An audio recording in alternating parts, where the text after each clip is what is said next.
최근에 급등하는 부동산 가격 때문에 서민들이 많이 힘들어하는 가운데 LH 공사의 직원들이 신도시 3기 지역의 부동산 투기 의혹이 제기가 되어서 사람들이 이슈를 삼아 크게 이야기를 하고 있습니다.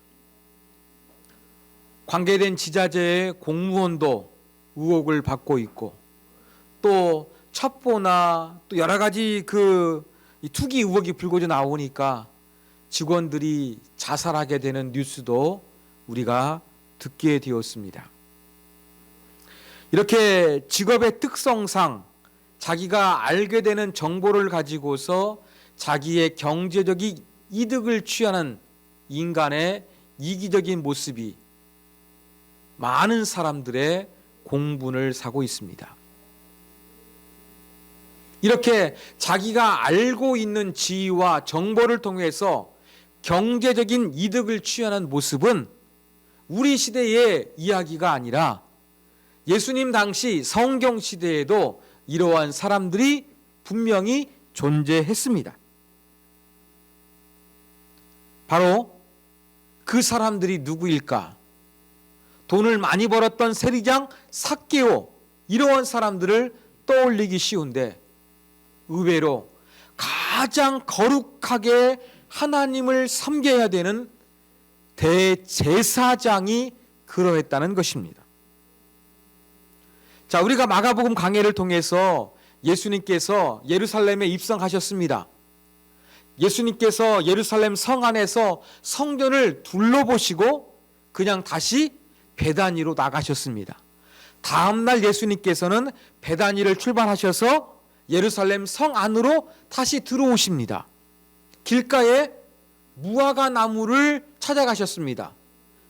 먹을 것이 없으니까 예수님께서 이 무화과 나무를 저주하셨습니다.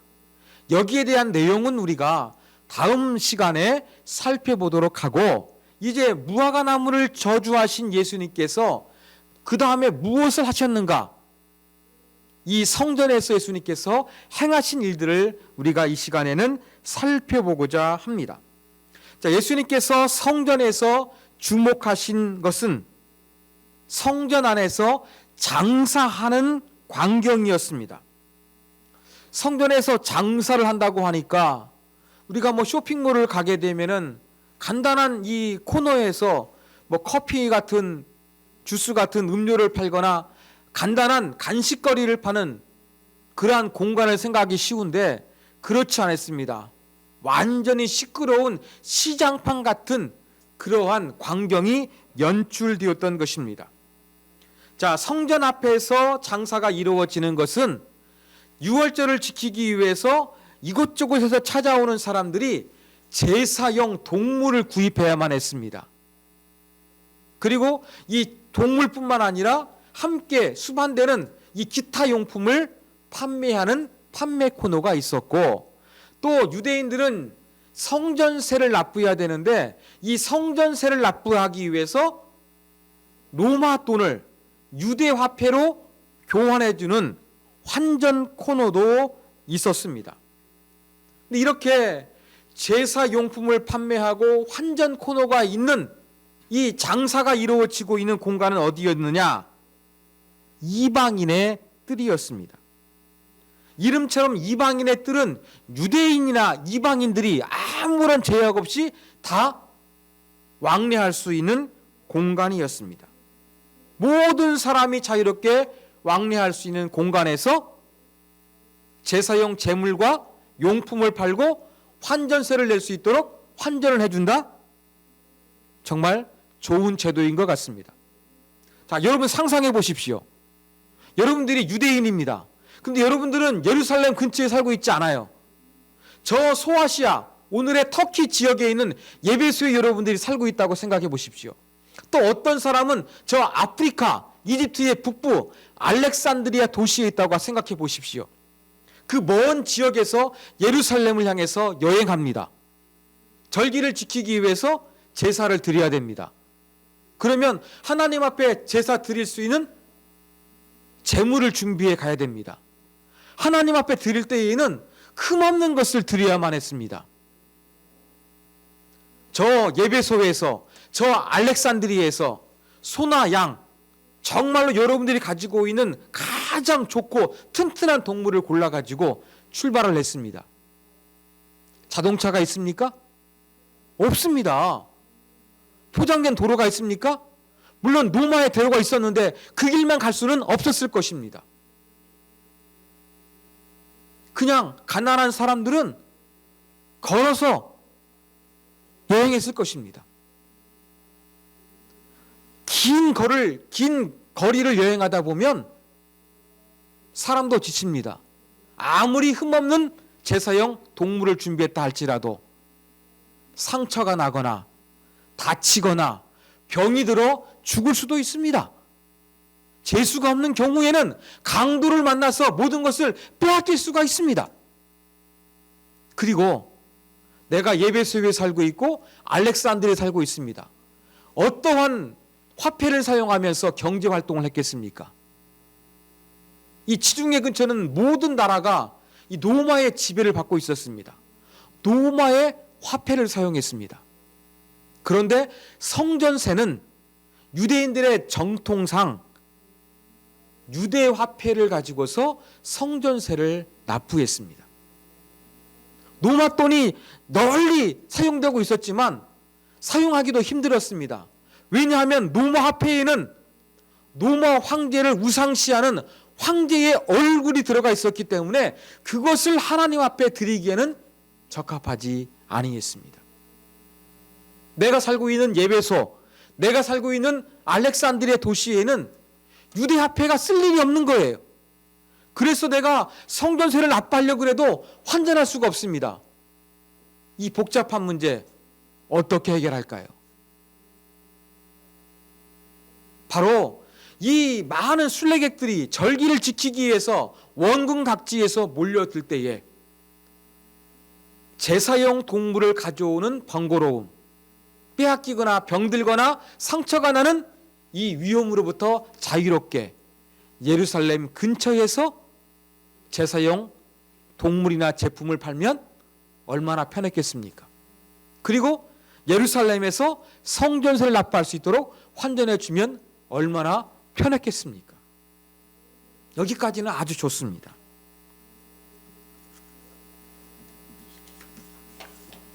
자, 그런데 이러한 불편함을 해결해 주는 장소가 어디였느냐? 원래는 여러분 예수님께서 기도하셨던 동산으로 알고 있는 감람산이었습니다. 감람산에서 소, 양, 비둘기, 밀가루, 올리브 기름, 포도주, 나무 등을 판매했고 환전해 주는 환전 코너도 감람산 근처에 있었습니다. 그리고 이렇게 이 제사를 드릴 수 있도록 편리해 주고 있는 감람산 근처에 있는 이 상점들은 누가 관할을 했느냐? 산헤드린 공의회, 유대의 대표적인 자치기관이죠. 여기에서 모든 것을 관리하고 통제를 했습니다. 그런데 오늘 본문에 보니까 예수님께서 지금 성전 안에서 장사하는 광경을 목격하셨는데 그곳은 어디였느냐? 감람산이 아니라 이방인의 뜰이었어요. 자, 우리 한번 제가 준비한 지도를 한번 보겠습니다. 이방인의 뜰이 어디 있는지. 자, 신약시대 예루살렘 그림입니다. 제가 그 그림에다가 빨갛게 동그라미를 쳐놨어요. 바로 초록색으로 있는 것이 예루살렘 성 안인데 성 안쪽에 제가 빨간 동그라미 쳐놓은 것이 바로 예루살렘 성전입니다.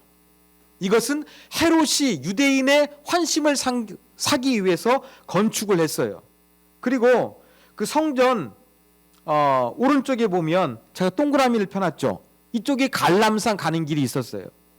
자, 그러면 애초에 그 여행객들이 편하게 제사용 동물과 용품과 환전할 수 있도록 이 상거래가 이루어지고 있는 장소는 감람산에 있었는데 지금 예수님께서 장사하는 것을 뒤집어 푸시며 분노하셨는데 그곳은 바로 예루살렘 성 아니었다는 것입니다. 자, 다음 그림 보겠습니다. 좀 더 키웠습니다. 자, 예루살렘 그 성전, 헤롯 성전이라고 합니다. 이 빨간 부분이 보이시죠? 여기가 바로 이방인의 뜰이었어요. 이곳에서 지금 제사용 상거래가 이루어지고 있었습니다. 가운데가 있는 것이 바로 성전입니다. 자, 다음 그림 보겠습니다. 이건 실제가 아니라 모형도입니다. 제가 또 여기도 빨갛게 동그라미를 쳐놨는데 바로 이곳에서 이방인의 뜰이고 이곳에서 제사용 상거래가 이루어졌던 것입니다. 자, 제가 지금 말씀드린 대로 예배소나 알렉산드리아 먼 지역에서 절기를 지키기 오는 사람들이 아무런 부담 없이 편안하게 제사를 드릴 수 있도록 감람산에서 제사용과 환전이 이루어지는 상거래가 이루어졌다고 말씀을 드렸습니다. 그런데 지금 제가 설명해 드린 대로 예수님이 분노하신 장소는 이방인의 뜰이에요. 그러면 원래 상거래가 이루어졌던 감람산에 상거래 장소가 있었는데 성전 안에 이방인의 뜰에서 새로운 상거래 장소가 생겨나게 된 것입니다. 성전보다 가까이에서 이 순례객들에게 보다 완전한 편리를 서비스를 제공하기 위해서 이루어진 것일까요? 그리고 예수님께서는 왜 이방인의 뜰에서 장사하는 것을 그렇게 화를 내셨던 것일까요? 이 의문에 대한 해답을 우리가 찾아야 합니다. 왜 제사용품과 환전 코너가 있는 곳이 두 개가 되었는가? 예수님은 왜 화를 내셨는가? 여기에 대한 의문을 우리가 한번 해소해야 될 것입니다. 이것을 해소할 수 있는 열쇠는 누구냐? 바로 성전 안에서 모든 일을 다 책임지고 관할하는 대제사장에 대한 내용을 알게 되면 이러한 의문점이 해소가 됩니다. 자, 예수님 당시의 대제사장은 가야바였습니다. 이 가야바라는 사람은 안나스의 사위였어요. 안나스도 예수님이 어린 시절에 예루살렘 대제사장으로 즉위를 하고 있었습니다. 이방인의 뜰에서 성전용 용품을 판매하고 환전 코너를 새로 그렇게 오픈하게 된 사람은 누구냐? 대제사장 가야바가 이것을 주도해서 시작했습니다. 제가 말씀드린 대로 감람산에 있었던 이 제사용 상거래 시장은 산헤드린 공의회에서 관할을 했는데 성전을 총 관할하는 대제사장 가야바가 바로 성전 앞에서 이방인의 뜰에서 새로운 제사용품 상거래장을 열게 된 것입니다. 왜 가야바는 새로운 상거래 장소를 오픈한 것일까요? 하나님을 보다 편하게 예배하고 제사할 수 있도록 돕기 위함이 아니라 경제 논리가 작동했습니다. 감람산은 산헤드린 공의회에서 통제하고 있었습니다. 그런데 이제는 대제사장 가문 가야바라는 사람이 막대한 이득을 취하기 시작을 했던 것입니다. 자, 하나님께 드릴 수 있는 소, 양 이것을 판단해 주는 사람이 누굽니까? 대제사장입니다. 자기가 새로운 상점을 오픈했어요. 감람산에서 사가지고 왔어요. 내 거 안 사고 불합격. 이건 하나님께 드릴 수가 없습니다. 예배소에서 양을 끌고 왔어요. 가야바가 보고 불합격. 이것도 하나님께 드릴 수 없습니다. 이렇게 판결을 내리면 어떻겠습니까? 하나님께 제사를 드릴 수가 없는 거예요. 그러면 사람들은 제사를 편하게 드리기 위해서 어떻게 해야 됩니까? 가야바가 판매하는 상점에서 제사용품을 구매할 수밖에 없었던 것입니다. 그런데 이것은 경쟁체제지만 거의 독과점 수준으로 가야바가 우월한 위치에 있었습니다. 얼마나 많은 재물이 바쳐졌을까 한번 상상해 보십시오, 여러분. 이방인의 뜰에서 얼마나 많은 동물이 이 거래가 되었는가 한번 여러분 생각해 보십시오. 유대인 역사가 요세푸스에 의하면 6월절 주간에 성전 뜰에서 25만 5천 마리의 양이 희생제물로 바쳐졌다고 합니다. 몇백 마리가 아니에요. 몇만 마리, 몇십만 마리예요. 여기에 대해서 한 마리당 2권을 얻는다고 생각해 보십시오. 얼마나 큰 돈입니까? 이것뿐 아닙니다. 환전세를 또 내야 됩니다. 여러분, 우리가 해외여행 가기 위해서 환전하잖아요. 환전 수수료 아깝지 않습니까? 그런데 어떻게 합니까? 우대 쿠폰을 줍니다. 30%, 50%, 심지어 90%, 100% 주는 것도 있더라고요. 우리는 이 환전하는데 큰 부담감이 없이 뭐 1%, 2% 이내에서 환전이 가능해요. 우대 수수료 받으면 별로 부담이 없어요. 그런데 예수님 당시에는요, 4%에서 8% 정도의 환전 수수료를 받았어요. 노마에 내는 세금도 많은데 또 3대 절기를 지키기 위해서 먼 거리 여행해야 되는데 환전 수수료도 5%, 8% 돼요. 그러면 상당히 이거 부담스러운 가격이었을 것입니다. 엄청난 양, 소, 비둘기를 판매하는 판매 수익, 또 환전 수수료 이런 것들을 통해서 배를 불리고 있는 사람이 누구였느냐? 대제사장 가야바였습니다. 그래서 여기 보시는 이방인의 뜰, 동물 우는 소리, 거래하는 사람들의 거래하는 목소리, 그 다음에 환전하는 동전 소리, 이런 소리가 아주 시끌벅적했을 것입니다. 막대한 이윤을 남기고 있는 가야바의 이 제사용 거래시장과 환전소, 이것은 로마 세력과 결탁하지 아니하면 불가능했습니다. 여러분, 로마는 이 식민지 지역을 통치하기 위해서 어떻게 했느냐? 자치권도 줬습니다. 그렇습니다만 이 유대를 통치하기 위해서 대제사장이 중요하다는 것을 알고서 어떻게 했느냐? 대제사장을 자기 마음대로 임명해 버렸어요. 원래 대제사장은 종신직입니다. 죽을 때까지 하는 것입니다. 그리고 아론의 후손만 할 수 있는 이건 세습직이었습니다. 그런데 로마가 자기들의 힘을 과시하고 굴복시키기 어떻게 하느냐?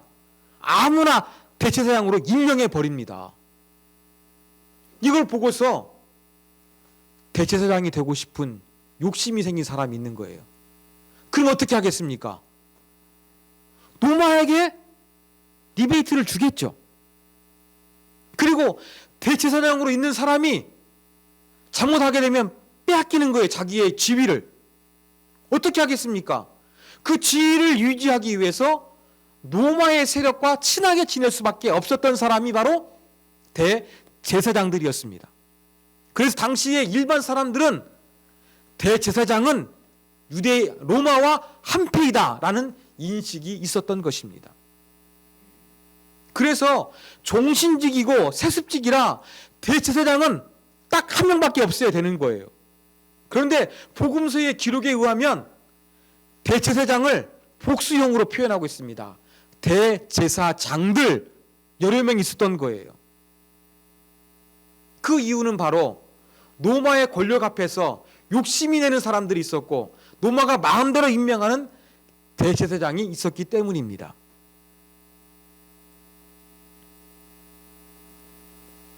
무려 이 복음서에서요, 대제사장들이라는 표현은 64회가 사용됐습니다. 이 표현을 통해서 성경이 뭘 강조하겠습니까? 제사장들은 로마에 의해서 파괴가 되었다. 로마가 임명한, 마음대로 임명한 제사장들 많이 있었다. 이러한 그 무너진 대제사장 제도를 나타내는 그러한 표현이었던 것입니다.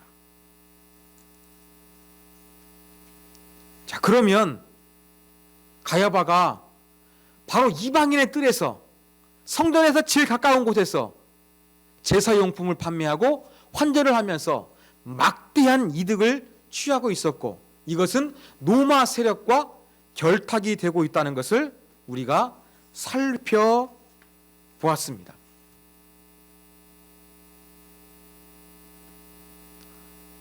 예수님께서 왜 이 이방인의 뜰에서 장사하는 것을 분노하시고 뒤집어 엎으셨는지 여러분 이제 이해가 되십니까? 이해가 되시지요?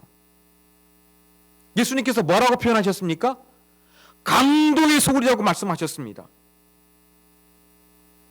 독과점을 통해서 막대한 이득을 취하고 있는 강도와 다름이 없다고 예수님께서 표현하셨는데, 이것은 과격한 표현이 아니라 타락한 대제사장의 적나라한 속셈을 표출하신 것입니다.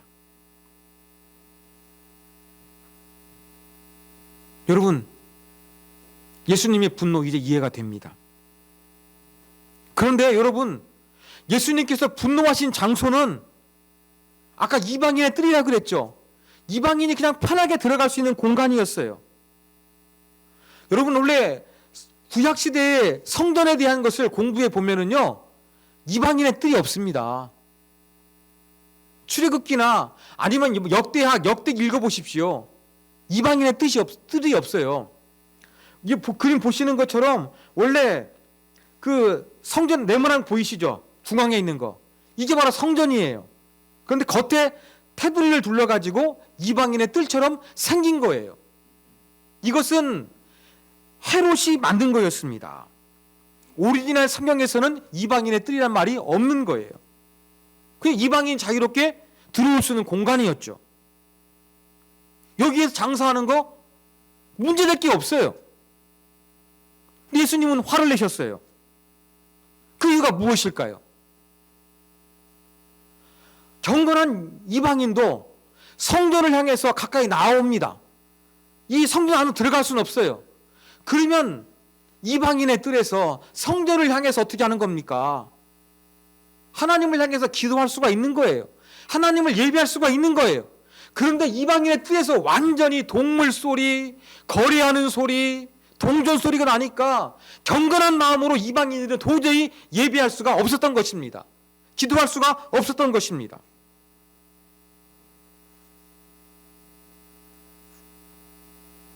그리고 예수님이 화내신 또 한 가지 이유는 무엇입니까? 이게 가장 근본적입니다.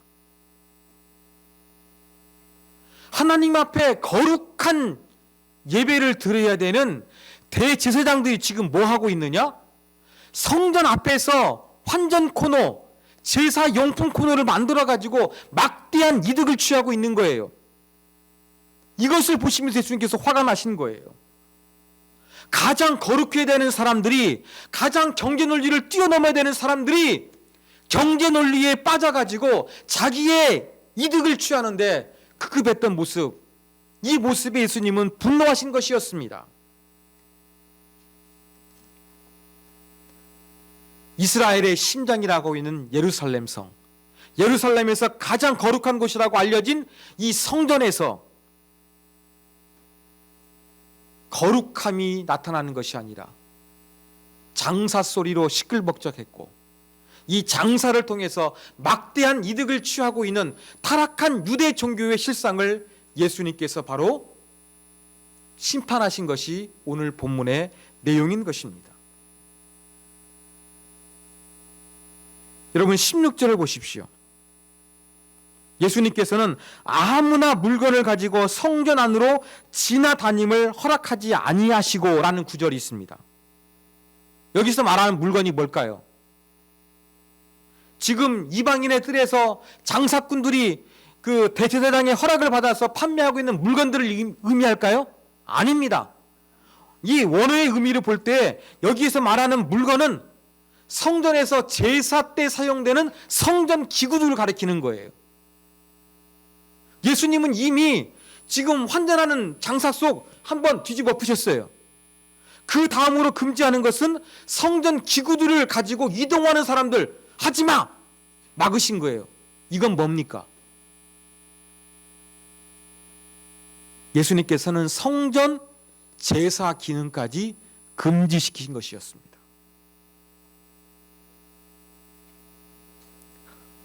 거룩하게 하나님을 예배하고 거룩하게 예배하는 제사 드릴 수 있도록 사람들을 돕는 것처럼 보이는 이 시장바닥, 이것은 타락한 인간의 경제 논리가 판을 치는 곳임을 예수님은 아셨고, 이러한 자들이 꽉 잡고 있는 이제 이 성전은 더 이상 성전의 기능을 할 필요가 없다고 예수님께서 선언하신 것과 다름이 없는 것입니다.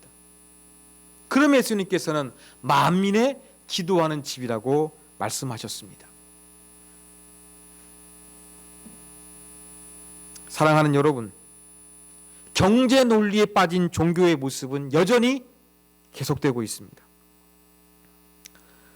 어느 우리나라 소프라노 가수가 있는데 이분은 좀 믿음이 좋은 분이에요.